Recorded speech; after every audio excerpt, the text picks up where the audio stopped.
This was my only encounter with Robert Fischer at the chessboard. Several years later, we almost played a training match, but it never happened. Back then, the young American was already becoming world famous, not just for his words, but for his bold, dynamic play.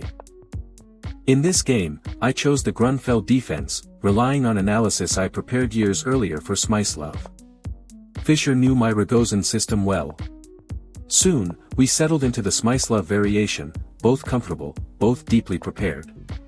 Long castling could have promised more for white, but I opted for caution.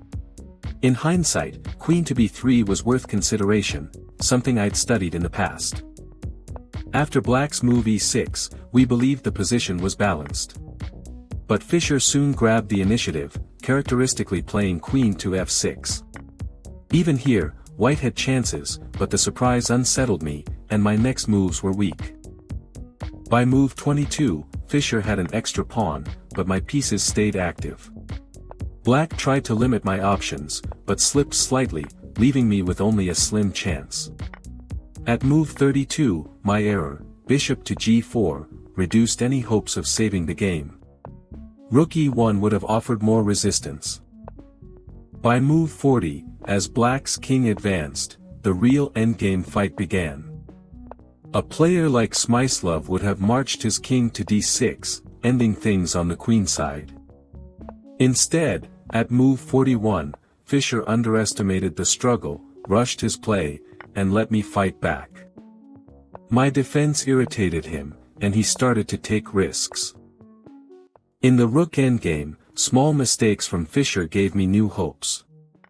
On move 42, after bishop and rook exchanged on e4, the struggle continued.